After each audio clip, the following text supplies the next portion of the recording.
Muhammad and Hafsa.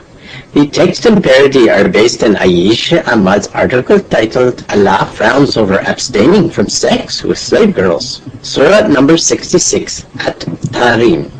Context of the surah. It was Hafsa's turn to sleep with the Prophet. Her maid, Maria Qibtiyya, a gift from the king of Alexandria, was also in her room when the Prophet walked in. Maria was very attractive and voluptuous young teenager. She aroused carnal desires in any man who looked at her. Then our Prophet was not any man. He was endowed with 30 men libido. By Allah, Bukhari, Volume 1, Book 5, number 268, narrated Qatada, quote, Prophet was given the sexual strength of 30 men. To be alone with Maria, Prophet sent Hafsa to her dad's house with a phony excuse that Umar wanted to see her. Hafsa, your dad's looking for you. You better go see him right now. Okay, Rasulullah. Umar was not home when Hafsa reached her dad's place few houses down the street. Mom, where's Dad? He has gone to the Al-Manasi field in Baqiyah to defecate. Why doesn't he go to the field behind our house? Because it is a sunnah to relieve yourself at a place where the Prophet relieves himself. I will wait for him. It may be a long wait. He hides there afterwards to spy on Prophet's wives. Spy on your Prophet's wives? What for? To make sure they are veiled according to the Surah 33 verse 59 when they come to relieve themselves. As you know, this ayah was sent by Allah at your dad's request. Bukhari, Volume 8, Book 74, number 257, narrated Aisha. Umar bin al-Khattab used to say to Allah's apostle, let your wives be veiled, but he did not do so. The wives of the Prophet used to go out to answer the call of nature by night, only at Al-Manasi. One Sauda, the daughter of Zama, went out, and she was a tall woman. Umar bin al-Khattab saw her while she was defecating in a group, and said, I have recognized you, O Sauda. He, Umar, said so. He was anxious for some divine orders regarding the veil, the veiling of women. So Allah revealed in Surah 33, verse 59, Al-Hijab, a complete body cover excluding the eyes. Umar doesn't like what he saw at Al-Manasi. He wished there is a divine command to cover women's body completely. Allah quickly revealed the order of wearing hijab for Muslimah in the Quran, Surah 33, verse 59. Allah agreed with me on three things and revealed ayahs. One of them was the verse of the veiling of women, Surah 33, verse 59. Well, I can't wait that long. It's my turn with Prophet. He must be in bed waiting for me. It is not good to keep your man waiting for too long for sex. Bye-bye. Oh, the Prophet is indeed on Hafsa's bed, but definitely not waiting for her. When Hafsa returned, she found Prophet in bed, but not waiting. He was in action with her maid Maria.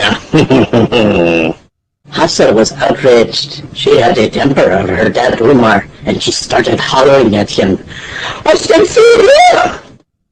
Rasulullah, you lied and deceived me to screw my maid? Hafsa, mind your language. Surah 33 verse 32 says you should talk to Allah's Prophet in an honorable manner. O wives of the Prophet, speak to the Prophet in an honorable manner. I will speak honorably to the Prophet when the Prophet stops acting dishonorably himself. Having sex with slave girls is not dishonorable. Allah has made them halal for me. Surah 33 verse 50. Muhammad, sex with slave girls and captured women is halal for you. I don't give a rat's behind who is halal for you and who is not. You can have sex with a she-camel for all I care, but I do not want it in my bed on my night. Hafsa, calm down. I will tell you something. If you keep this incident a secret between you and me and don't tell anyone, I take an oath that I will never touch Maria again. And please cool down first. Go have a drink of cold water. Okay, I have to go pee also. Hafsa returned after a short while and found her husband again in bed with Maria. Rasulullah, you have a short memory. You had just said you needed to touch her again. Yes, I did, but Allah revealed Surah 66, verse 1. After you left, it says, Muhammad, why do you forbid yourself what Allah has made lawful to you, just to please your wife? What about the oath you took? Allah dissolves my oath by Surah 66, verse 2, which says, Allah has ordained for you the dissolution of your oath, and Allah is your Mawla. The next morning, when Prophet returned from Fajr prayer, his wives gave him dirty looks and a silent treatment instead of happily greeting him like every day. As smart as our Prophet was, he knew right away that Hafsa had ratted him out and had divulged the last night's incident to all other wives who incidentally hated Maria for her beauty and Prophet's fondness of her. Prophet was pissed off and rushed to Hafsa's room. When I told you to keep last night's incident with Maria a secret to yourself, I trusted you. Why did you spread it? Who informed you that I spread it? Allah informed me. The Prophet had trusted one of his wives with a certain incident. Then she spread it, and God let him know about it. He then told his wife.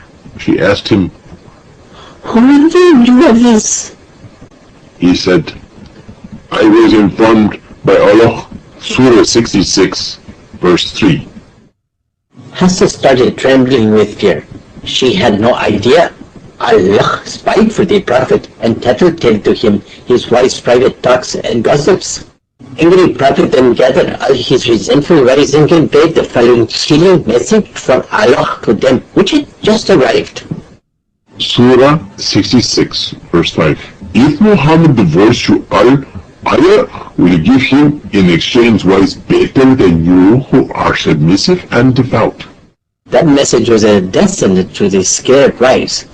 A divorce meant starving to death, since nobody was allowed to marry Prophet's wife according to an earlier ayah. The Prophet continued. Surah 66, verse 10 to 11.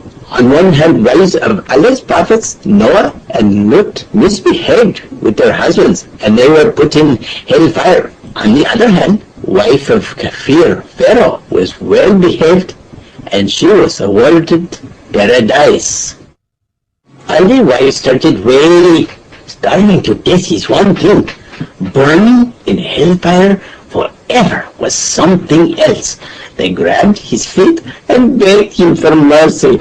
The merciful Prophet then took pity on them and decided to apply abstention clause of Surah 4, verse 34. Abstaining from sex with wives as a disciplinary action. He could have divorced them like Allah suggested, or beaten them under scourging clause of Surah 4, verse 34. He stayed away from all his wives for a month, and slept exclusively with Maria to humiliate them further and make them jealous. Bukhari, Volume 3, Book 43, number 648. The Prophet did not go out to his wives because of the secret which Hafsa had disclosed to Aisha.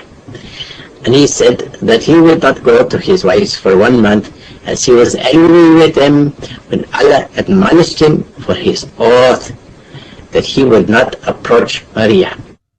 Allah also decided to pitch in the misery of Prophet's wives by making Maria pregnant with a baby boy, Ibrahim, something Muhammad desired most, and which he could not be delivered by any of the 9 resident wives. But then Ibrahim died when he was 2. The end.